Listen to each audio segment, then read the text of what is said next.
आणि तो तुम्हाला नीट एक्सप्लेन करू शकला पाहिजे. एक दुसरा समाज जो आहे तो ब्रह्म पावन असं दुसरं नाव आहे त्याचं, म्हणजे तत्वाशी संबंधित होऊन राहणं. देवाचं तत्वस्वरूप ते सांगितलं. मी तुम्हाला सांगतो की तुम्ही सगळे लोक ज्या वेळेला या दासबोधाच्या स्वाध्याय कराल त्यावेळेला जरूर मला अगोदर भेटून नंतरच करा, कारण की याच्यामध्ये इतकं ट्रिमेंडस रिपिटेशन आहे. प्रिन्सिपल एकच आहे की दोन प्रिन्सिपल्स आहेत, एक कन्व्हर्टेबल आणि एक नॉन कन्व्हर्टेबल. बास. Non convertible principle is equal to Brahma आणि convertible principle is equal to Shakti, Maya, अनेक शब्द त्याला लावत पडत. त्यामुळे अभिव्यक्त होणारं जग जे आहे ते कन्व्हर्टेबल प्रिन्सिपल मधनं आणि त्याच्या पाठीमध्ये त्याला आधार असलेलं जे नॉन कन्व्हर्टेबल आहे दॅट इज ब्रह्म.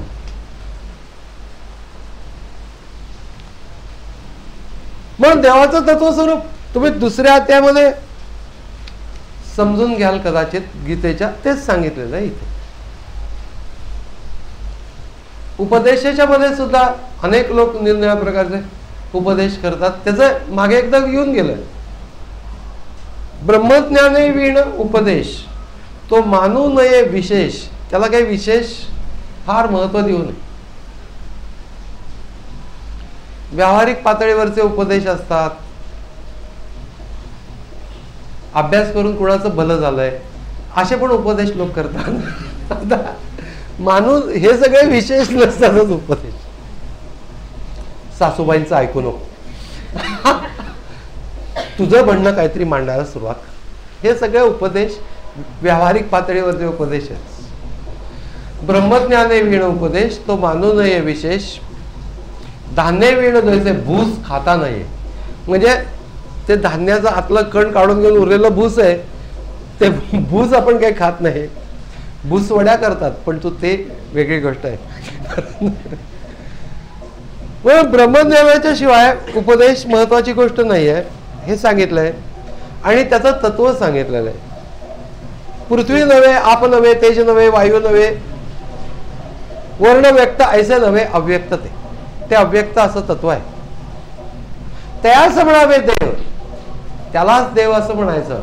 वरकड देवांचा लोकांचा स्वभाव, जितके गाव तितके देव, जगाकारण जनाकारण. हे आपल्याला सगळ्यांना हे माहिती आहे. थोडक्यात प्रिन्सिपल एवढंच आहे की जे काही देव आहेत ते देव आणि देवाचं तत्व या तत्वस्वरूपाशी आपल्याला संबंधित व्हायला पाहिजे. आणि पंचमहाभूतात्मक जे जे काही आहे ते म्हणजे ते तत्व नाही असं त्यांना सांग. पंचमहाभूतांची गाठोड्यांचं शरीर झालेलं आहे असं त्यांनी म्हटलेलं आहे. पंचमहाभूतांची गाठोडी त्याचं शरीर झालेलं आहे. बांधली आहे तर गाठोडी. आता काही काही लोकांचं गाठोड्यासारखं शरीर असतं त्याच्याबद्दल बोललेलं नाहीये. एक जनरल सर्व गाठोडे गाठ्या मारून पंचमहाभूतांच्या शरीर झालेलं आहे. जो कोणी विचारे सोडी, विचार पाहता ही गाठोडी आढळे ना. तत्वांचे गाठोडे शरीर याचा पाहावा विचार, एक आत्मा निरंतर आपण नाही. शरीर म्हणजे मी नाही एवढंच थोडक्यात सांगायचंय. ती गाठोडी आहे का, ते काय तत्व आहेत वगैरे. मग या सगळ्यातनं आम्हाला त्या ज्ञानापर्यंत कसं जाता येईल थोडक्यात सांगितलेलं आहे. जागे होता स्वप्न सरे, विवेक पाहता दृश्य ओसरे, स्वरूपानुसंधाने तरे प्राणी मात्र. आत्मस्वरूपाचं अनुसंधान करा असं थोडक्यात सांगून गेले. एक क्रम सांगितला तो या समासाचा विशेष आहे. आधी अध्यात्म श्रवण म्हणजे अंडरस्टँडिंग करून घ्या, थोडं तरी तुम्हाला माहिती पाहिजे. मग सद्गुरु पादसेवन. सद्गुरु पादसेवन म्हणजे साधना, दुसरं काही नाही. पादसेवन इज नॉट इक्वल टू पाय चेपत बसणे. बऱ्याच लोकांची ती समजूत असते. सद्गुरु पादसेवन याचा अर्थ त्यांच्या पायावर स्वस्तिक काढणे, फुलं वाहणे वगैरे करू शकता एका वेळेला, पण नॉट ऑल द टाइम. पण त्याच्यावरती ते पायावरती डोके ठेवणे दाबणे, पायावरती डोके ठेवणे दाबणे सद्गुरू पादसेवन हे त्याला म्हणत नाही. सद्गुरू पादसेवन म्हणजे त्यांनी सांगितलेलं आचरण करणे, आणि दुसरी गोष्ट म्हणजे व्यवहारामध्ये, आणि दुसरी गोष्ट म्हणजे साधना करणे. या दोन गोष्टी म्हणजे सद्गुरू पादसेवन, दुसरं काही नाही. आधी अध्यात्म श्रवण, मग सद्गुरू पादसेवन, पुढे आत्मनिवेदन, सद्गुरू प्रसाद. ह्याच्यातनं पुढे आत्मनिवेदन प्राप्त होतं. आत्मनिवेदना उपरी निखळ वस्तू निरंतरी आपण आत्मा हा अंतरी बोध झाला. म्हणजे एकदम एका दिवसात ते होत नाही, पण ते पुढे स्टेप वाईज काय काय होतं ते सांगतात. त्या ब्रह्मबोधे ब्रह्मची झाला, संसार खेद तो उडाला, देहो प्रारब्धे टाकला सावकाश. अशा रीतीने एक सिक्वेन्स सांगितलेला आहे की कुठल्या पद्धतीने ते होईल. आणि मग त्याच्यानंतर देवशोधन नाम या दशकाच्या मधला मायोद्भव निरूपण नाम नावाचा एक समास निर्माण. त्याचं जी सुरुवात आहे ती समर्थाने इतकी अप्रतिम केलेली आहे. म्हणजे जिथे जिथे त्याला दाद द्यायला पाहिजे तशातला हा भाग. ईशावास्यम इदम सर्वम हे आपण ऐकलेलं आहे की जी दश उपनिषद आहेत तेवढे आपल्याला माहिती पाहिजे की बाबा दश उपनिषद आपल्याला माहिती नसली तरी देखील 10 आहेत एवढं माहिती असलं तरी पुरे. इथं बाबा बसलेले आहेत बाहेर, म्हणजे अरविंदाचे वडील. आणि अगदी आम्ही लहानपणी त्यांच्याकडे जात होता. ते काही दिवसासाठी म्हणून फ्रान्सला जाऊन आले होते, आणि मग ते सांगत होते तिथला एक्सपिरियन्स की तुम्ही असं लूज बोलू नका, असं त्यांचं एकंदर तिथल्या लोकांचं ॲटिट्यूड असा असतो. म्हणजे ते तयार असतात. म्हणजे तुम्ही समजा का उपनिषद म्हणलात तर ते आपल्याला विचारतील कोणचं उपनिषद, मग आपली पंचायत होईल. हे बाबांनी सांगितलं तेव्हापासून माझ्या डोक्यामध्ये तो विषय उपनिषदांचा घुमायला लागला. किंवा खरंच आपण उपनिषद वगैरे म्हणतो, वेद आणि उपनिषद आमचं मूळ वाङ्मय वेद, आणि आपल्याला काहीच सुद्धा माहिती नाही. मग आम्हाला वेद बद्दल तुम्हाला काय माहिती आहे, ऋग्वेदी लोक असतात, यजुर्वेदी लोक असतात, त्यांचे एकमेकात लग्न होत नाहीत पूर्वी. एवढं आम्हाला फक्त वेदा, याच्या पलीकडं वेदाबद्दल काहीही माहिती नाही. ते वेद उपनिषद हे आहेत तरी काय नक्की हे एकदा समजून घेतलं पाहिजे की 10 उपनिषद आहेत. आणि का सगळ्यात पहिलं उपनिषद ईशावास्योपनिषद, आणि त्यातलं पहिलं वाक्य ईशावास्यम इदम सर्वम, हे सगळं जग ईशानी व्याप्त आहे. हे पहिलं वाक्य, हे सगळं जग परमेश्वराने व्याप्त आहे. आता हे सगळं जग परमेश्वराने व्याप्त आहे हे सूत्रमय पद्धतीने सांगितलं त्याच्यामध्ये. ईशावास्यम इदम सर्वम यत्किंच जगत त्यां जगत तेन त्यक्तेन भुंजिता मा गुरुदस कस्य चिंतगतम, असं एक वाक्य आहे. तर ते बाकी त्याचा अर्थ नाही सांगत, पण ईशानी हे सगळं जग व्याप्त आहे. तर ती गोष्ट ज्या वेळेला एक्सप्लेन करायची होती मला त्यावेळेला मी याचा आधार घेतला होता. आता तुम्ही फ्लो फक्त बघा त्याचा, काही वेळेला दासबोध नुसता फ्लो त्याचा वाचत जाण्यामध्ये मजा असते. निर्गुण आत्मा तो निर्मळ, जैसे आकाश अंतराळ, घनदाट निर्मळ निश्चळ सदोदित, जे खंडलेची नाही अखंड, जे उदंडाहुनी उदंड, जे गगनाहुनी वाढ आणि सूक्ष्म, जे दिसे ना भासेना, जे उपजे ना नासेना, जे ये ना जाय ना परब्रह्म ते, जे चळे ना ढळे ना, जे तुटे ना फुटे ना, जे रचे ना खचे ना परब्रह्म ते, जे सन्मुखची सर्व काळ, जे निकळंक निश्चळ सर्वांतर आकाश पाताळ व्यापून असे. म्हणजे एकदम आपल्याला कळतं की केवढं ते सगळीकडे आहे त्याचं हे वर्णन. पण काही वेळेला तीच गोष्ट जास्त सुंदर रीतीने अभिव्यक्त केले गेलेले दासबोधामध्ये. मग याच्यामधनं आपण कसा घ्यायचा, तर समर्थांनी त्याचं उदाहरण दिलंय. उसामध्ये घेई जे रस, येरते सांडीचे बाकस, तैसा जगामध्ये जगदीश विवेके ओळखावा. बाकीचं सगळं फक्त ते पुढे सांगतात की मी तुम्हाला हा दृष्टांत देतोय, पण रस हा नाशिवंत आणि पातळ असतो, तसा हा देव नसतो आत्मा. काय करणार, आत्म्यासारखे एक असावे, मग मी ते दृष्टांतात द्यावे, पण तो तसं कोणी नाहीच आहे आत्म्यासारखं. त्यामुळे मला कोणाला दृष्टांत देता येत नाही, सगळे दृष्टांत अपुरे पडतात. पण उसामध्ये घेईचे रस, येरते सांडीचे बाकस, इतर सगळं आहे, पण त्या इतर सगळ्याच्या मध्ये घेण्यासारखी गोष्ट काय असेल तर त्या परमतत्वाचा अनुभव घ्यायला पाहिजे. बाकीच्या गोष्टी आहेत ते पण अनुभव आहेत, ते पण छान वाटतं. आईस्क्रीम खाल्लं तर काय वाईट वाटणार आहे, काहीच नाही वाईट वाटणार. पण आईस्क्रीम खाल्ल्यानंतर परत ब्रह्म मिळाल्यासारखं वाटत नाही. म्हणजे ज्याला वाटत असेल तर वाटू दे. त्या सर्व गोष्टींना एक मर्यादा आहे, सर्व सुखांना एक मर्यादा आहे. कंटेंटेडनेस जो आहे त्याला सुद्धा एक मर्यादा आहे की बाबा आता 4 मुलं झाली, म्हणजे पूर्वीच्या काळात आता आयुष्य मार्गी लागलं, म्हणजे मुलांचं आयुष्य मार्गी लागलं. याचं तसंच, याला काही जमलं नाही. तर ज्ञान त्या व्यक्तीला होणं, ईश्वर तत्वाचं ज्ञान होणं, हा मुख्य उद्देश वेगळ्या वेगळ्या पद्धतीने आमच्या मनावरती बिंबवला जातो. हे लक्षात घेतलं पाहिजे. आणि महत्वाचीच गोष्ट आहे, नाहीतर माणसाला एकदा कम्फर्ट्स मिळाल्यानंतर 2 वाक्य मला फार आवडतात. एक वाक्य म्हणजे people do not want solvation. लोकांना मुक्ती नको असते. People do not want solvation, they want security.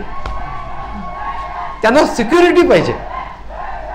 सगळं इन्शुरन्स आहे, योगक्षेमम वहाम्यम, एकदम बरं वाटतं. योगक्षेमम वहाम्यम म्हणजे आपण गेल्यानंतर उरल्या लोकांचं आहे आपल्या लक्षात येत नाही. योगक्षेमम वहाम्यम. तर स्वामी त्यांनी एक गोष्ट सांगायचे की एक मुलगा असतो आणि का तो वडील, मुलगा आणि का आई असे समुद्रकिनारी गेलेले असतात, आणि का वडील समुद्रामध्ये जातात आणि मुलाला सांगतात की आता तू नको येऊ, म्हणून आई त्याला धरते आणि का बाजूला ठेवते. मुलगा लहान असतो. वडील समुद्र किनाऱ्यामध्ये आतमध्ये जातात, खूप आतमध्ये पोहायला जातात आणि खूप मजा वाटते त्यांना. ते मुलगा पाहतो, तो म्हणतो मला पण जायचं. आई म्हणते तू जायचं नाहीस. तो म्हणतो मला काय झालं जायला, बाबांच्या जवळ जाईन मी. ते नाही तू जायचं नाही. का झालं तुला, मी का जायचं नाही. ती त्या म्हणते हे बघ बाबा गेले तर एक वेळ चालेल, पण तू जायचं नाही, कारण की त्यांचा इन्शुरन्स झाला.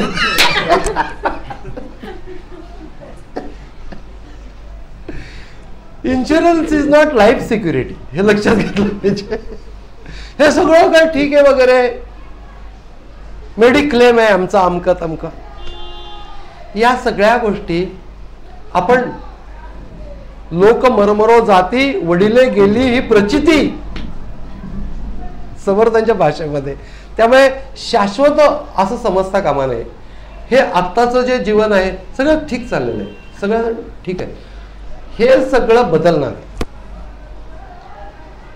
आणि आत्ताच जोपर्यंत सगळं ठीक आहे तोपर्यंतच तू या गोष्टीचा वेध घेऊ शकशील. कारण की तुझं बुद्धी पण चालली पाहिजे. जसं जसं माणसाचं शरीर त्याला साथ देत नाही तसं जसं मनही साथ देत नाही आणि बुद्धी पण साथ देत नाही. तर तुमच्या ताब्यात जोपर्यंत आहे तोपर्यंतच तुम्ही ते वापरलं पाहिजे. आता जर सगळं कम्फर्टेबल आहे, सगळं ठीक चाललेलं आहे असं अजिबात समजता कामा नये. ज्ञानेश्वर महाराजांनी दृष्टांत दिला की फार सुंदर आहे की एका सापाच्या तोंडामध्ये बेडूक आहे आणि आता तो पाठीमागून त्या बेडकाला पकडतो आणि तो बेडूक एकदम सापाच्या तोंडात आहे. आता बेडकाला कळलं की आपल्याला कोणीतरी पकडलेलं आहे आणि आता त्याने नुसतं तोंड बंद केलं की हे महाराज ड्राव. आणि तेवढ्यात त्याला समोर एक माशी दिसते आणि ते माशी दिसल्यानंतर त्या सापाच्या तोंडातला बेडूक एकदम जीभ लांब करून ती माशी पकडतो आणि आहा, अशा प्रकारचं आपलं सुख आहे. न्यायशान महाराज म्हणजे आपण नाही, आपण सगळं लांबून घ्यायचं, आपल्या फारसं लावून नाही घ्यायचं. थोडक्यात म्हणजे आत्ता अवेलेबल असलेली शक्ती, आत्ता अवेलेबल असलेलं मनाचं सामर्थ्य, बुद्धीचं सामर्थ्य याचा उपयोग करून घ्या. आनंद घेणं, जीवनाच्या मधले उपभोग घेणे, या सर्व गोष्टी चालूच राहतात. ते कुणी कोणाला सांगायला नको, ते आपोआप होतं. पण ही गोष्ट आवश्यक नाहीये जीवन जगण्यासाठी. नाही ज्ञान झालं तर काही सुद्धा बिघडत नाही की बाबा माझ्या अकाउंटवरचे पैसे मला कॅश मिळणार नाही. बाबा त्याला मॅनेजर विचारणार आहे ज्ञान झालंय का तर तुम्हाला पैसे मिळतील, असं कोणी विचारत नाही. जितका अज्ञानी माणूस आहे तिला तितके जास्ती पैसे भराभरा मिळतात. ज्ञान असेल त्याच्याशी काही संबंध नाहीये व्यवहाराशी. म्हणून माणसाला असं वाटतं की काय आवश्यक आहे हे सगळं ब्रह्मज्ञान वगैरे या भानगडीत पडा कशाला. पण जसं जसं जीवन पुढे जातं तसं जसं लक्षात येतं की तीच तीच सुख आहेत, त्याच त्याच गोष्टी आहेत, सगळ्यांच्या जीवनाच्या त्याच त्याच कथा आहेत. खरं सांगायचं तर त्याच तेच अपेक्षा आहेत, त्याच तेच अपेक्षा भंग आहेत. मुलांच्या त्याच त्याच स्टोऱ्या आहेत. हे सगळ्या अनंत गोष्टी आणि अनेक पिढ्या हे असंच चाललेलं आहे. हा जीवनाचा प्रवाह आहे, याच्यामध्ये काही फार मोठा वेगळेपणा काही नाही. प्रत्येकाला आपल्या आयुष्याचं सॉलिड वेगळेपण वाटत असतं, म्हणून ते आतमध्ये जास्तीत जास्त डेकोरेशन वेगळंच करायचा प्रयत्न करतात. हे सगळं करायला पाहिजे, म्हणजे हरकत नाही, तसं करावं. अगदीच अशा दोन सगळ्या पांढऱ्या चौकटी मशिदी टाईपमध्ये घर असावं असं नाही आहे. पण हे लक्षात घेतलं पाहिजे की एकंदर जीवनाच्या मध्ये असलेला रुटीननेस आहे, त्या रुटीननेसच्या मध्ये आम्हाला एक शक्ती आहे की जी तत्वाचा वेध घेऊ शकते. काहीतरी अचीव करावी अशी प्रेरणा प्रत्येक माणसाच्या अंतःकरणात असते आणि ते अचिव्हमेंट व्यावहारिक पातळीवरचं का असे ना, पण ही प्रेरणा त्या माणसाला पुढे नेत असते. किंवा मी काही नाही, हे बाद झालं, आता बँकेची नोकरी लागलेली आहे, आपोआपच प्रमोशन होत जाईल असं कुणाला वाटत नाही. म्हणजे तरुण असला तर मन तरुण पाहिजे, त्यामुळे व्यावहारिक अचिव्हमेंट्स करण्याचा प्रयत्न जरूर झाला पाहिजे. त्याचबरोबर एक लक्षात घेतलं पाहिजे की ह्याच्या पलीकडे अजून इंटेलेक्च्युअल कपॅसिटी तत्वाचा वेध घेणारी आहे आणि ते तत्व आपल्या आतमध्येच आहे आणि ते तत्व आपल्या आतमध्ये त्याचा वेध घ्यायचा आहे. आणि त्याच्यासाठी म्हणून काही फार लागत नाही, तुमचं अटेन्शन सोडून काही लागत. केवढी जरी सोपी गोष्ट आहे किंवा लक्ष कुठे ठेवायचं आहे, आतमध्येच ठेवायचं आहे, त्याला काय लागतं, लक्ष लागतं, बाकी काही लागत नाही. पण अंडरस्टँडिंग किंवा आतमध्ये असलेलं प्रिन्सिपल जे आहे स्वतःच्या मधलं तेच विश्वामध्ये आहे. हेच सांगितलंय सगळ्या ग्रंथात, हेच सांगितलं, काही वेगळं नाही. म्हणजे बेसिक प्रिन्सिपल म्हटलं तर स्व मध्ये असलेलं चैतन्य तत्वाचं अनुभूतीजन्य ज्ञान करून घेणे, याच्या पलीकडे वेगळं काही सांगितलं नाही. तेच वेगवेगळ्या प्रकाराने सांगितलं. मग हे कसं विश्व निर्माण झालं, वायूपासून तेज आले, तेजापासून आपण निपजले, आपापासून आकारले भूमंडळ वगैरे वगैरे वगैरे. हे जे कन्सेप्ट, शेवटी यांना कन्सेप्ट असंच म्हणायला लागेल, हे जे सगळे कन्सेप्ट अध्यात्मशास्त्रामधले आहेत ते, त्याच्याच प्रकाराने सायन्समध्ये पण जे कन्सेप्ट आहेत ते कन्सेप्ट, या सगळ्या कन्सेप्ट ज्या आहेत त्या आमच्या अनुभूतीच्या प्रांताशी त्यांचा खरं तर काही उपयोग नाही. कशापासून ही विश्वाची निर्मिती झाली, कशापासून होऊन दे, चैतन्याचा अनुभव घेण्यासाठी या नॉलेजचा काही उपयोग नाही.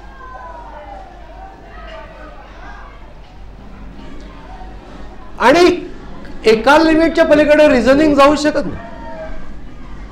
याच्या पाठीमागे काय हे सांगता येत नाही. आता शास्त्रज्ञ हे सांगू शकतात किंवा म्हणू शकतात की हे बिग बँग झालं आणि का विश्व निर्मिती झाली, पण बिग बँग का झालं, आता का झालं, कुणामुळे झालं, कशामुळे झालं, त्याला रिझन काय होतं, नो बडी कॅन टेल दिस. पण शेवटी मानवी बुद्धीची विश्वाच्या उत्पत्तीचा वेध घेण्याची प्रवृत्ती पण असते, पण त्याला शेवटी all the time hypothetical value राहते, त्याला एक मर्यादा राहते आणि त्याला काही आपण direct proof all the time 100% असं सांगू शकत नाही. फक्त त्या निर्णय बुद्धीच्या ज्या ज्या काही म्हणून उत्सुकता असतात त्याच्यातल्या काही उत्सुकता पूर्ण करणं एवढाच त्याच्यातला भाग आहे. अध्यात्मशास्त्राने पण त्या उत्सुकता पूर्ण करण्याचा प्रयत्न केलेला आहे आणि त्या सगळ्या एकाच प्रकाराने पूर्ण केल्या गेलेल्या आहेत की कसं कसं कसं कसं कसं विश्व साकार झालं.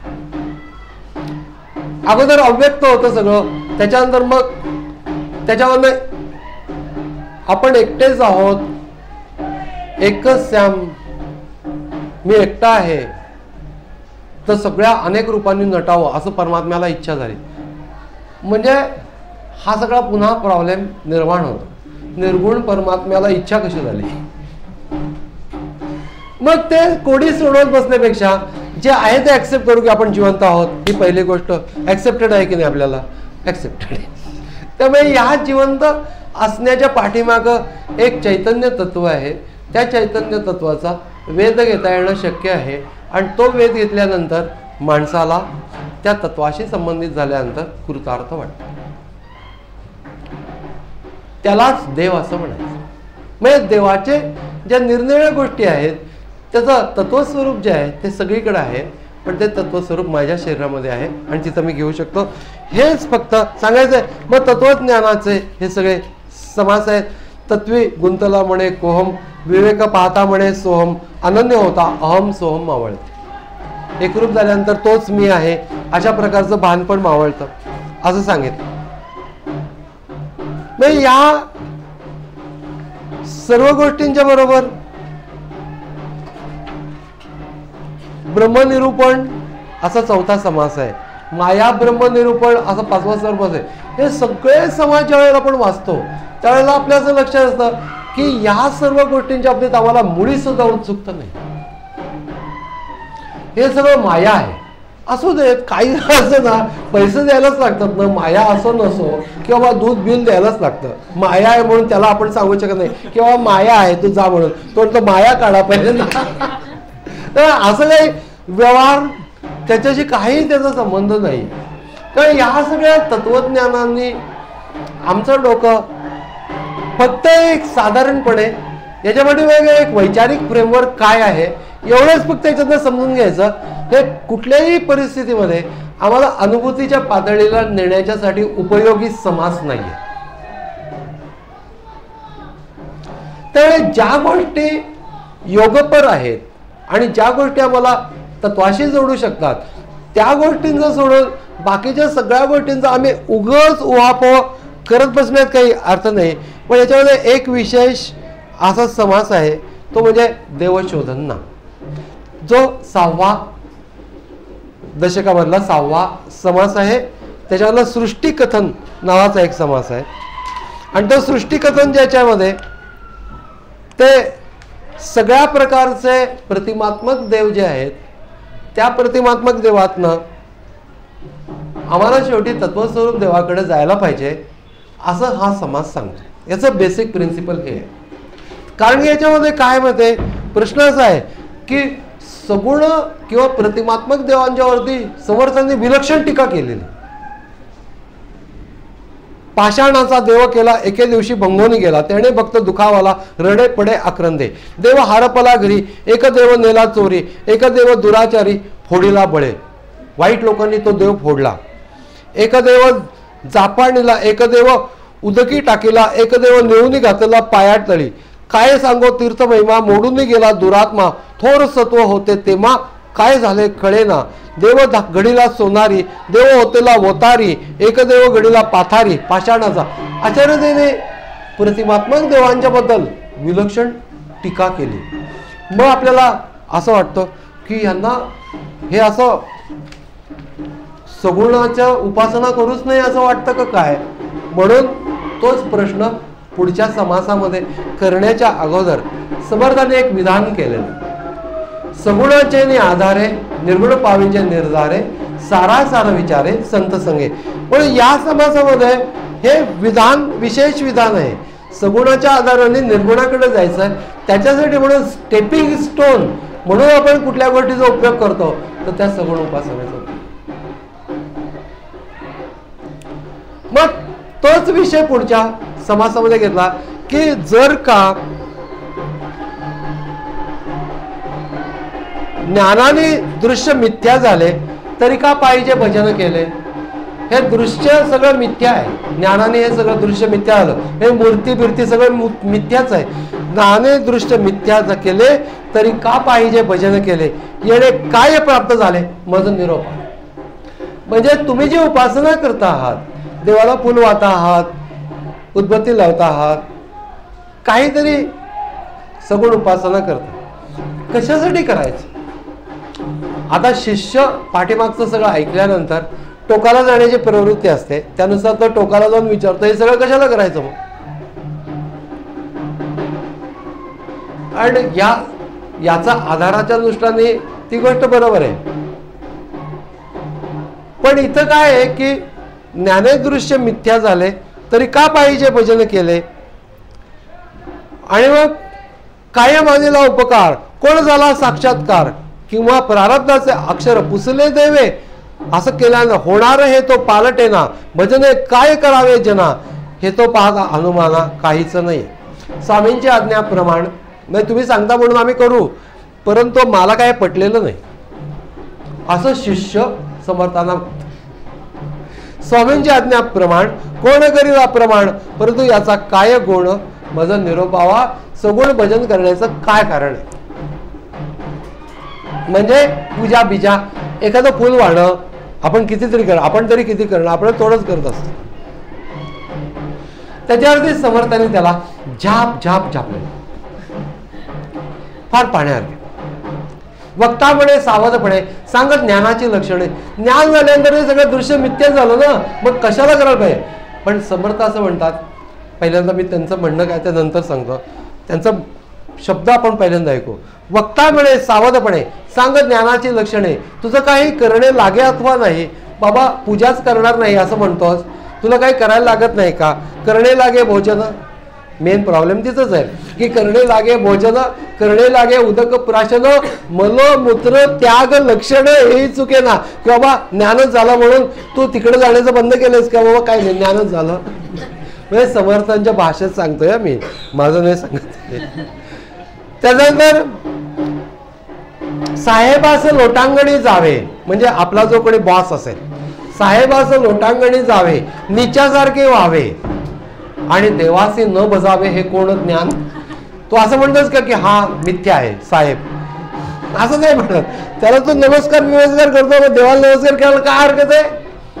थोडक्यात म्हणजे ज्ञाने दृश्य मिथ्या झाले हे सगळं ठीक आहे, पण अरे ज्ञान झाल्यानंतरची गोष्ट आहे, तुला अजून व्हायचंय हे तू विसरू नको, की तुला झालंय असं समजू नको. ज्ञाने दृश्य मिथ्या झाले ही पुढची गोष्ट आहे, तुला अजून ते ज्ञान प्राप्त झालेलं नाही. ते प्राप्त होण्याच्यासाठी म्हणून, तुला आधाराच्यासाठी म्हणून, ईश्वराच्यासाठी सकळ मिथ्या होऊन जाते, हे रामभजने कळो येते. दृश्य ज्ञानियांचे निमथे स्वप्न जैसे, ज्ञानांच्या दृष्टीने दृश्य स्वप्नासारखं आहे, आपल्यासारख्यांच्या दृष्टीने हे दृश्य सत्य मानूनच चालायला लागतं आपल्याला, आणि व्यवहारातच चालणं भागच आहे. त्याप्रमाणे व्यवहार करणे, प्रामाणिकपणे, शक्य तेवढं प्रामाणिकपणे व्यवहार करणे. अलीकडच्या काळामध्ये प्रामाणिकपणे करणे म्हणजे फार डिफिकल्ट वाटतं आपल्याला, पण ॲक्च्युली थोडक्यात म्हणजे काय की व्यवहार करणे हा भाग आलाच आहे आणि त्याच्यामधनं ज्ञानाच्याकडे जायचं. पण तुम्ही असं समजू नका की उपासना सगळ्या टाकूनच देऊन मी एकदम ज्ञानाच्याकडे जाईन. तो अर्जुन पण तसंच म्हणत होता भगवद्गीतेमध्ये की काय करायचं, मी सगळं हे सगळं कर्म वगैरे सोडूनच देतो. पण भगवंतांनी सांगितलं नाही, पहिल्यांदा कर्म कर. तुला प्राप्त कर्म आहे ते योग्य प्रकाराने कर, हाच यज्ञ, बाकी काही यज्ञ बिज्ञ नाही. आणि त्या सगळ्या गोष्टी ओघाने आलेलं असलं पाहिजे. मुद्दाहून धावून धावून सत्कर्म करायला नको. सत्कर्म याचा अर्थ सतकडे जाण्याच्यासाठी जे कर्म आम्हाला योग्य करतं त्याला सत्कर्म असं म्हणतात. सत्कर्म याच्यामध्ये इतरांना मदत करणं हे आलं, पण इतरांना मदत करणं इन इटसेल्फ सत्कर्म आहे. सगळं मिळून ते तेवढंच एक सत्कर्म असं नव्हे. संतांसवे वसता, योगज्ञाने पैसता, गुरुचरण उपासता, वैराग्यसी येण्याची सत्कर्मे, अशेषही अज्ञान विरमे, जयाचे अहम विश्रामे आत्मरूपी. ज्ञानेश्वर महाराज, ज्याचा अहम आत्मरूपामध्ये विश्राम पावलेला आहे, अशी ज्ञानमय स्थिती ज्याला प्राप्त झालेली आहे, त्याच्या जे जे काही अगोदर केलं ते सगळं सत्कर्म. हे सत्कर्म म्हणजे फक्त इतरांना मदत करणे नाही, प्रामाणिकपणे वागणे हे सत्कर्म आहे. पण तरी देखील त्याला सुद्धा अनेक अँगल्स आहेत. त्या माणसाला वाटत असतं की आपण प्रामाणिकपणेच वागतो. एका कोर्टामध्ये केस चाललेली असते आणि ते केस चालल्यानंतर तो जज त्याला विचारतो की त्या दुकानामध्ये जाऊन तू एकट्याने सगळे चोरी करून सगळा माल बाहेर काढलास, तू साथीदार कोणी बरोबर घेतले नाहीस, असं कसं काय?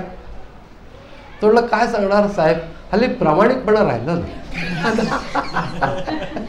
साथीदार लोक फसवतात.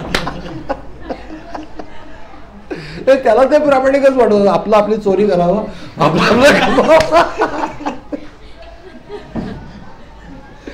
सत्कर्म नव्हे. सत्कर्म याला काहीतरी नीती न्याय मर्यादा या सगळ्या प्रकारचे एक जनरलाइज टर्म्स आहेत, पण माणसं ते आपापल्या परीने ऍडजस्ट करून घेतात. सगळ्या परमार्थाला आपल्या दररोजच्या जीवनाला कसं मॅच करून बघता येईल असं माणूस करतो. तसं नसून त्याला एक मध्यवर्ती सूत्र आहे की ईश्वर तत्वाची भावना धरणे, त्या तत्वाच्या अस्तित्वाच्या जाणीवेने मी जी काही उपासना करतो ती उपासना करणे. मग साधा नमस्कार केला, एक उत्पत्ती ओवाळली तरी देवाच्या अस्तित्वाची जाणीव ही त्याच्यातली सर्वात महत्वाची गोष्ट. त्याच्यामुळे देव आहे की नाही कोणास ठाऊक, पण मी आपली उत्पत्ती ओवाळतोय याला अर्थ नाही. अस्तित्वाची जाणीव ही प्रधान गोष्ट आहे.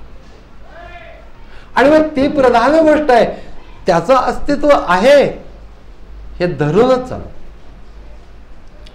श्रद्धावान लभते ज्ञानम, याच्यामधला श्रद्धेच्या बद्दलचा एक सुंदर प्रसंग कदाचित मी तुम्हाला सांगितला असेल की दोन मित्र असतात आणि दोन मित्रांच्या पैकी दोघ जण फिरायला जायचे आणि त्यातला एक जण असा संदेहवादी असतो आणि दुसरा श्रद्धावान असतो.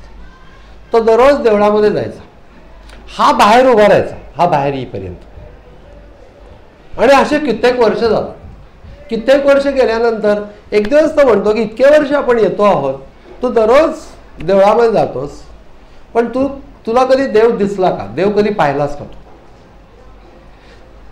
विचारण्याचा उद्देश स्पष्ट आहे की देवाची मूर्ती पाहिलीस का असं त्याला विचारायचं नाहीये, देव पाहिलास का असं विचारायचं. त्या देव पाहिलास का कधी, तर तो म्हणला नाही पाहिला. मग म्हणला कशाला जातोस तू? तो म्हणला मी जरी देव पाहिला नसला तरी मी त्याला पाहिला रोज जातोय हे तो पाहतोय ना, त्यामुळे तो केव्हा तरी दर्शन देतो. याला श्रद्धा असं म्हणतो. भावनात्मक भाग आहे. अस्तित्वाची जाणीव असली पाहिजे, तो निश्चितपणे मला प्रतिसाद देईल असं वाटलं पाहिजे. भावनात्मक भाग ज्यांना लाभलेला असतो ना ते खरोखरच भाग्यवान लोक. मी तुला सांगतो, कारण की जसं जसं बुद्धी काम करायला लागते ना तसा हा भावनात्मक भाग कमी व्हायला. आणि मग जी मजा त्या वारकऱ्याचं डोकं टेकण्यामध्ये असते ती मजा विद्वानाचं डोकं टेकण्यात नसते. तो विद्वान ते सगळं तत्वबित्व घेऊन, पण वारकरी म्हणजे पांडुरंगा सांभाळ असं म्हणताना जो काय भाव त्याच्या मनात निर्माण होतो तो त्याच्या चेहऱ्यावर येतो, त्याच्या डोळ्यामधनं येतो, ती खरी भक्ती. ती लाभली समजा ना तर आपल्याला थोडीफार असते, आपण ती घालवू नये. मला असं बऱ्याच वेळेला माणसं वैचारिक करकर करकर करकर करून ती भक्ती घालून टाकतात. ते करू नये की तत्वतः सगळं काही एकच आहे वगैरे वगैरे, ते सगळं बाजूला ठेवावं. देवाच्या पाशी नमस्कार करताना आपल्याला अक्कल नाही हे पहिल्यांदा मान्य केलं. आपलं सगळं काय कळलं का काय? तर हे सगळं मान्य केलं पाहिजे किंवा मी तुझा आहे, मला सांभाळ, असं दररोज म्हणायलाच पाहिजे. आपल्याला किती वेळा तरी सांभाळायला लागतं. इतक्या वेळेला आपण नर्वस होतो. त्यावेळेला कोण सांभाळणार? देव सांभाळणार. प्रत्येक वेळेला आपले मायबाप किंवा मित्र कोणी सांभाळू शकतील? मुळीच नाही. त्यांना सुद्धा बोरच होतं ना तुम्ही सारखे तर आपण आपल्याला सांभाळायचं एक गोष्ट आहे. साधावा या परमार्थात साह्य नव्हती माता पिता, साह्य नव्हती बाई जावई, आपण साह्य पाही. साह्य सद्गुरु समर्थ तेची दावेती, स्वहित शरण एका जनार्दनी शरण नोहे एकपणा वाचून. तरी देखील त्यांना शरण जाणं हे त्या तत्वाशी माझी एकरूपता झाल्याशिवाय खरं शरण जाणं होत नाही. पण तरी देखील भावनात्मक शरण ही फार नैसर्गिक गोष्ट आहे, नॅचरल गोष्ट आहे. आणि ती गोष्ट केल्याशिवाय माणसाने राहू नये. तर ज्ञान झालं असं उगीच त्याला वाटत राहतं. वैचारिक ज्ञान हे खरं ज्ञान नव्हे. आणि मग ते प्रत्यक्ष अनुभूतीजन्य ज्ञान होईपर्यंत त्याने आपली भावनिकता अगदी चांगल्या रीतीने सांभाळली पाहिजे. त्याच्यानंतर पण आपोआपच सांभाळले जाते. मी परवाच एक प्रसंग एका लेखामध्ये लिहिला. रमण महर्षी सतत ज्ञानमय अवस्थेमध्ये वावरत असतात, त्याच्यात काही शंकाच नाही रमण महर्षींच्या बाबतीमध्ये. पण अरुणाचलम शिव त्याचं त्या गिरी प्रदक्षिणा, तिथला उत्सव असतो दीपोत्सव, आणि त्यानंतर गिरी प्रदक्षिणा करतात. आणि त्यावेळेला ते पालखी वगैरे असतात ना आपल्याकडची, तसं तर देव येतात तिथे. म्हणजे त्या याच्यासाठीच्या ज्या उत्सव प्रतिमा असतात त्यांची मिरवणूक काढली जाते. आणि ती ज्या वेळेला त्या आश्रमाच्या दारात येते त्याच्यानंतर ते हातामध्ये प्रसाद दिला जातो तीर्थ. आणि तर तो हातामध्ये घेताना त्यांनी रमण महर्षींनी तिथली विभूती डोक्याला लावली, हातामध्ये तो प्रसाद घेतला आणि ते म्हणले की आपाकू पिले अडक्कम. हे त्यांच्या भाषेमध्ये म्हणजे मुलगा बापाचा ऋणी आहे असं म्हणून त्यांच्या डोळ्यातलं पाणी आलं. आणि मग ते त्यांनी तीर्थग्रहण केलं की हा शंकर हा माझा बाप आहे आणि त्याचं मी पिल्लू आहे, म्हणजे मूल आहे, आणि मी त्याचं ऋणी आहे, त्यांनी मला इथपर्यंत आणलं म्हणून. आता हा ज्ञानी पुरुष त्याने कधीही दुसरी साधनं सांगितलं नाही की find out who am I, याच्या पलीकडे काही साधनं सांगितली नाही. पूर्ण ज्ञानमय अशी उपासना, going to the consciousness of self, बस, बाकी भानगडच नाही. उपासनेचा कोर हाच आहे. पण असं जरी असलं तरी भावनात्मक भाग अंतःकरणामध्ये किती जपलेला आहे तुम्ही बघा. रमण महर्षींची ही कथा असेल तर आपण तर अगदी जरूरच जपला पाहिजे. कारण एक ज्ञानी पुरुषाचं हे अंतःकरण प्रगट होतं. विवेकानंदांचं अंतःकरण अशाच रीतीने प्रगट झालं होतं ज्या वेळेला ते परदेशाहून आले, आईला भेटले. आता संन्यासाचे सगळे नाती त्यांनी संपवून टाकलेले असतात, स्वतःचं सुद्धा श्राद्ध केलेलं असतं. त्यामुळे आता काही नातं नाही त्याचं, आई नाही, काही नाही. पण विवेकानंद म्हणले असं जरी का ते शास्त्रात लिहिलं असेल तरी मला आईबद्दल प्रेम वाटतंय. हा फार मोठी गोष्ट आहे. आणि मी त्याप्रमाणे आईला नमस्कार करणार आणि आईला आई मानणार. काय शास्त्र विरोधी झालं तर झालं, पण आईला आई म्हणून मी विसरूच शकत नाही. भारत मातेला माझी भारत माता म्हणून मी विसरू शकत नाही, विवेकानंदांचं सांगतोय. त्यामुळे हे सगळं जिवंत अंतःकरण आहे. हे सगळं सोडून देऊन, आणि आईने सांगितलं म्हणून त्यांनी देवळात जाऊन पूजा सुद्धा केली. याचं कारण का? आई हे परमदैवत आहे आणि महाभारताची भावना आहे. तसंच परमेश्वराच्या बाबतीत आमच्या मनामध्ये ती माझी माता आहे, पिता आहे, अशा प्रकारची भावना धरून मी ईश्वराचं मूल आहे ही भावना धरून राहणं. आणि मग उपासना जी करू त्याच्यामध्ये एक वेगळी मजा येते. मग सगळे स्तोत्र म्हणेन न म्हणेन, फुल वाहीन, नमस्कार करेन, तरी एक संबंध आहे, जवळचा संबंध. सारखं असं त्याच्याकडं कौतुकाने बघत बसायला पाहिजे असं काही नाही. आई आणि मुलाचा संबंध कसा असतो की शेजारी शेजारी वावरत असतात, एकमेकांशी बोलत नसतात, पण तो संबंध असतो जवळच. इतर संबंध पण असतात, ते त्या सगळ्या गोष्टींना काही वेगळे वेगळे छटा आहेत, पण सगळ्यात सुंदर छटा जी आहे ती यशोदा कृष्णाची. की काहीच नाही, तो कृष्ण हा देव आहे हे त्या यशोदेला कळलेलं आहे, तरी देखील त्याला शिस्त लावायला बघते. केवढी मोठी गोष्ट आहे, खरोखरीच मोठी गोष्ट.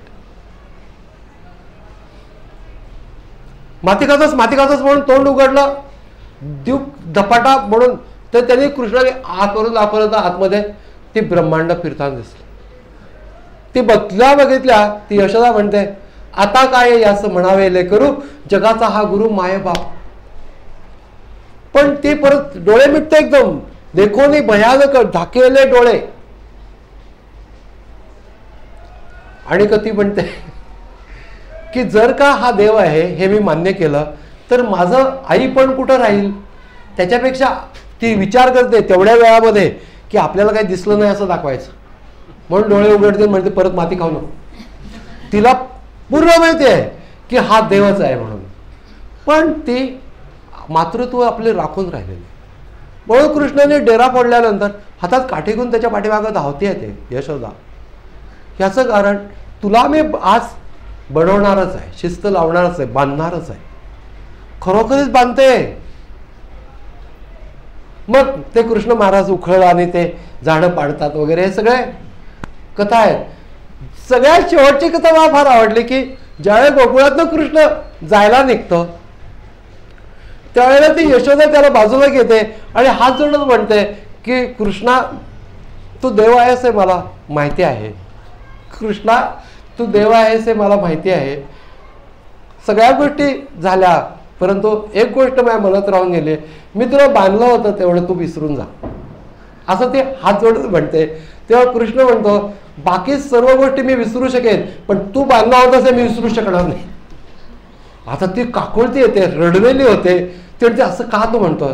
तर तो एकदम मृदू स्वरात म्हणतो, अगं आजवर जगात मला दुसरं कोणी बांधू शकलं नाही, फक्त तूच बांधू शकले. यासाठी म्हणून मी देवकीचा कृष्ण म्हणून प्रसिद्ध नव्हता, यशोदेचा कृष्ण म्हणून प्रसिद्ध होईल. आणि खरोखरीच तुम्ही बघा यशोदेचा कृष्ण म्हणून प्रसिद्ध झाला. याचं कारण त्याच्यामध्ये त्या प्रेमाच्या मध्ये काही अपेक्षा नाही आहे. कृष्ण आणि यशोदा तशा प्रकारे आई मुलाचं प्रेम, आपलं देवावरती अशा प्रकारचं प्रेम असावं की तो आपली आई आहे, तो आपला बाप आहे, तो आपल्याला सांभाळणार आहे, सखा. हे सगळं मीरेच्या भजनांच्या मधून आपल्याला दिसून येतं की तिने सगळी नाती त्याच्याशी जोडली. पण सगुण उपासना इज नॉट इक्वल टू फुल वाणे गंध वाणे. सगुण उपासना म्हणजे अंतःकरण प्रेमाने परमेश्वराशी जोडणे, ही सगुण उपासना आहे जे निराकार ब्रह्माशी मी मुळीच जोडू शकत नाही. सगळं निराकार ब्रह्म आहे, माझं तुझ्यावर प्रेम आहे रे निराकार ब्रह्मा, असं कसं म्हणणार. त्यामुळे जो सगुण आहे तो अंतःकरणाच्या मधनं मला प्रेरणा देतो, अंतःकरणामधनं मला शिकवतो, तो मला शिक्षा पण करतो. याचं कारण काही वेळेला शिक्षा मला करणं आवश्यक आहे हे मला कळतं. म्हणून हा जो माझा देवाशी असलेला भावनात्मक संबंध, कृतीतनं तर दिसेल किंवा दिसणार नाही, पण तो भावनात्मक संबंध राखला पाहिजे, याला सगुण भजन असं म्हणतात. मग निर्गुणाच्या कडे जायचं आहे, पण सगुणाला सोडून जायचं नाही, सगुणाच्या आधाराने निर्गुणापर्यंत जायचं आहे. आणि तो आधार तिकडे गेल्यानंतर सोडून टाकायचा ही कल्पनाच करू नका, तो विचारच करण्याचं कारण नाही. परमेश्वर आपल्या बरोबर आहे, तो आपल्या आजूबाजूला आहे, जिथं आहोत आपण तिथं तो आहे. आपण सहज त्याचा आधार घेऊ शकतो आणि त्याचाच आधार घेऊन हळूहळू तत्वापर्यंत जाऊ शकतो. रामकृष्ण म्हणत असत की एखादा माणूस दिवा दाखवतो आहे आणि अंधार आहे आणि मला त्या दिवा दाखवणाऱ्याचा चेहरा पाहायचा आहे, तर मला असं त्याला म्हणायला लागतं, हे दिवा दाखवणाऱ्या तो दिवा तुझ्या चेहऱ्याजवळ धर, म्हणजे मग मी तुला पाहू शकेन. तशा प्रकाराने माझ्या उपासनेमध्ये मी ईश्वराला म्हटलं पाहिजे की तू प्रगट हो, म्हणजे मी तुला पाहू शकेन. ध्यान करून मी देवाला पाहिन, वाट बघा, असं होत नाही. ईश्वराच्या कृपेनेच होतं. ध्यानसुद्धा त्याच्या कृपेने होतं आणि त्याला पाहणंसुद्धा त्याच्या कृपेने होतं. पण त्या कृपेला आम्ही लायक होणं आवश्यक असतं. आणि ते लायक होण्यासाठी आम्ही जे करतो त्याला उपासना असं म्हटलं.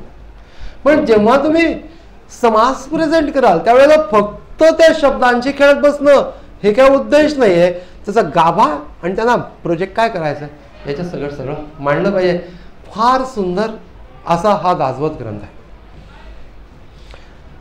या ठिकाणी म्हणजे आता कितीतरी दिवस मी दासबोधावरती प्रवचन केलेलं नाही आहे, परंतु दासबोधाची प्रवचनं ही अशा अंतरात बसलेली. कारण त्याला तुम्ही all the time practical aspect बघत राहता, काव्य बिव्य काही नाही. आणि तो फार महत्त्वाचा असतो. आणि त्यावेळेला तुम्हाला जी ओरिजिनल गोष्ट आहे ती प्रगट करायची असते. म्हणून दासबोध त्याच्यावरती तुम्हाला बोलता आलं, तुम्ही दुसऱ्या कुठल्याही ग्रंथावर बोलू शकाल. कारण की त्याच्यामध्ये काव्य असतं, मग त्याच्यावर आधाराने तुम्ही बोलू शकता. कथा असतात, ते त्याच्या आधारे बोलू. इथं काही कथा नाही, काव्य नाही, काही नाही, नथिंग. प्रिन्सिपल्स सांगितले. ते प्रिन्सिपल्स प्रत्येक समासामध्ये काय आहे, त्या समासाचा फ्लो कसा जातो, तो तिथं कुठून निर्माण झाला, याच्या सगळं आपण एक सुंदर प्रेझेंटेशन या स्वरूपामध्ये ते करायला पाहिजे. आपल्याला काही दासबोधात PhD मिळवायची नाही हे लक्षात. पण त्याला म्हणायचं काय त्यांचा मतितार्थ आपल्याला सांगता आला पाहिजे. एकूण ज्या ठिकाणी मी आज बसलेलो आहे या ठिकाणी मी पूर्वी अनेक वेळा येऊन गेलो. किशोर पुरंदरे त्याची आजी म्हणजे किशोरची आई, मंदारची आजी मालूताई आणि बाबूराव पुरंदरे असे अतिशय प्रेमळ जोडपं होतं. अतिशय मोकळे संबंध आमचे त्यांच्याशी होते. वयाचा काही फार मोठा असा दुरावा नव्हताच त्यांच्यामध्ये आमच्या. अगदी साधं उदाहरण सांगायचं झालं तर आमच्या मुलाच्या मुंजीची पत्रिका घेऊन मी यांच्याकडे आलो होतो आणि का मालूताई त्यावेळेला होत्या आणि आम्ही पत्रिका देत देत देत देत आलो. त्यावेळेला जवळजवळ 11 वाजले इथं रात्रीचे यायला. आता काय करायचं, पत्रिका द्यायची का नाही, 11 वाजता जायचं का. पण इतकं अगदी 1-2 दिवसावरती झालेलं होतं. मग मी आणि आशाताई दोघंही आलो आणि बेल वाजवली. मग मालूताई थोड्याशा झोपेतनं उठल्यासारख्या आल्या आणि मग मी म्हटलं की उशीरच झालाय आम्हाला यायला. असं म्हटल्यानंतर त्या म्हणल्या, म्हणजे आता कोण काय म्हणा, अहो काय कसला उशीर, या ना वगैरे असं एक्सपेक्टेड होतं. तर म्हणून मग मी म्हटलं की उशीरच झालाय आम्हाला यायला. तर त्या एवढंच म्हणल्या, आता नाही कसं म्हणायचं. खूप आठवणी आहेत, सगळ्या खूप जवळचे संबंध, त्याच्यातनंच अशी बोलणे होऊ शकतात. नाही तर औपचारिक बोलण्यामध्ये कसला उशीर वगैरे काही नाही, या म्हणजे थोडक्यात म्हणजे लवकरच फुटा असं नाही. सगळं वातावरण मोकळं. ह्या जेजुरीकर घराण्याचे आमचे जे काही ऋणानुबंध केव्हापासूनचे असतील ते माहिती नाही, पण कधी परकेपणा वाटला नाही. त्यांचे सगळे नातेवाईक लोक, त्यांच्याशी कधी परकेपणा वाटला नाही. निवांत मजेत तिथं राहत असो त्यांच्याबरोबर, त्यांच्या घरी इकडे तिकडे. अरविंद जेजुरीकर जवळचे माहिती. अनेक जे किस्से मी सांगतो, एक माझा मित्र म्हणून, ते बरेचसे किस्से अरविंदचे आहेत. पण मी ते तुम्हाला केव्हा तरी सांगते. असं छान एकंदर सगळ्या आठवणी आहेत, याच्याशी रिलेटेड आहेत, या घराशी रिलेटेड आहेत.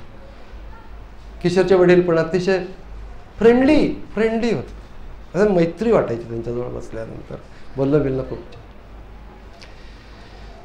आणि योगायोग असा आहे की किशोरने मला काल सांगितलं की मालूताई काही दिवसांनी स्वरूपयोगच्याकडे वळल्या होत्या. पण त्यांना या गोष्टीमध्ये विलक्षण इंटरेस्ट निर्माण झाला होता. त्या अनेक कार्यक्रमांना येत असत, म्हणजे शी वॉज व्हेरी मच इंटरेस्टेड. आणि मग काही दिवसांनी त्यांनी देह ठेवला.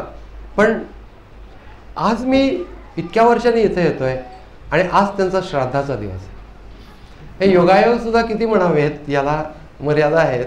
त्यांच्या इच्छेनेच आज आपण इथं आलेलो आहोत असं समजायला काही हरकत नाही. आणि त्यानुसार जे काही थोडंसं प्रबोधन, त्या प्रबोधनाच्या बरोबर जे काही विचार व्यक्त झाले ते सगळे त्यांच्या स्मृतीला आज मी वाहतोय. हरिओम तत्सत. विठ्ठल विठ्ठल. पुंडलिक वरदा हरी विठ्ठल. श्री ज्ञानदेव तुकाराम पंढरीनाथ महाराज की जय. परमहंस सद्गुरु स्वामी स्वरूपानंद महाराज की जय. परमहंस सद्गुरु स्वामी माधवनाथ महाराज की जय. सर्व संतन की जय. जय जय रघुवीर समर्थ. नमितो योगी थोर विरागी तत्वज्ञानी संत. तो सत्कविवर परात्पर गुरु ज्ञानदेव भगवंत. ओम सच्चिदानंद. एखादा अभंग पण रोहन, बराच वेळ लोक ऐकून बोर होत आहे.